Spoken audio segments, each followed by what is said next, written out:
Welcome to Crohn's and Colitis Foundation Perspectives on ReachMD. Here's your host, Dr. Charles Turck.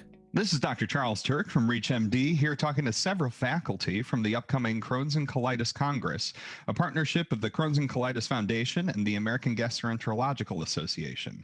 Joining me to talk about some of the highlights from his upcoming presentation at the Congress is Dr. Stephen Hanauer from Northwestern University. Dr. Hanauer, it's great to have you with us. Thank you, Dr. Turck. Great to be here. So you'll be speaking on emerging IBD therapies at the Congress, and I'd love to hear a quick overview of the topics you'll cover during your presentation. Well, the majority of the novel therapies that are going to be coming forth over the next several years are really evolutions of our current treatment. For instance, and I'm talking about mechanistically, we have had ustekinumab, an IL-12/23 inhibitor on the market for IBD for the past several years. The next iteration of this will be IL-23 inhibitors that have already been approved for other immunologic indications such as psoriasis or psoriatic arthritis. Another mechanism of action have been the lymphocyte trafficking agents, and the success of vedolizumab in the treatment of ulcerative colitis and also Crohn's disease has led to an extension of other lymphocyte trafficking agents. And I think one of the more exciting are known as the S1P agents that actually trap lymphocytes not in the bloodstream as vedolizumab does, but instead in the lymph nodes.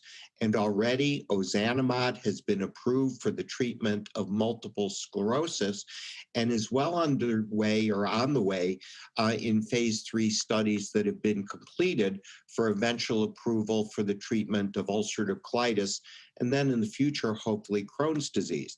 And I think this exciting advance will offer another oral therapy, non-biologic, to patients with moderate to severe ulcerative colitis. So for the most part, what we're seeing is evolving from one series of agents to another. And that's also somewhat problematic because there's a limited efficacy to each of these individual therapies. And what do you feel will be the key takeaway from your presentation? Well, we're going to have to see how these new therapies actually play in action in the communities. And of course, insurance companies are going to be a major factor on our ability to get our patients access to some of these new treatments.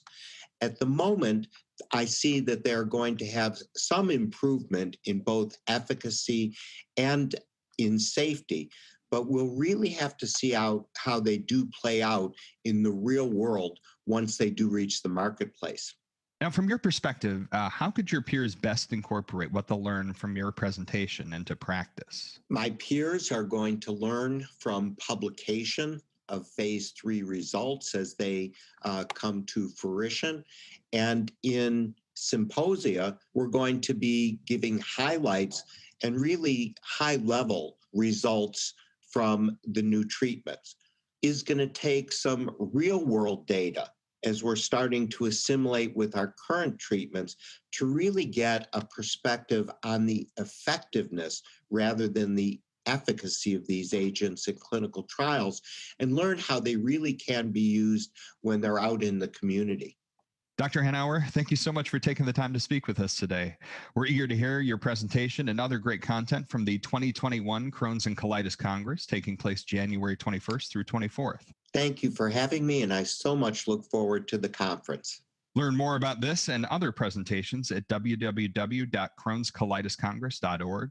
I'm Dr. Charles Turck with ReachMD, and thank you for joining us. This episode was brought to you in collaboration with the Crohn's and Colitis Foundation and the American Gastroenterological Association. To learn more about the Crohn's and Colitis Congress, please visit crohnscolitiscongress.org. Thanks for listening.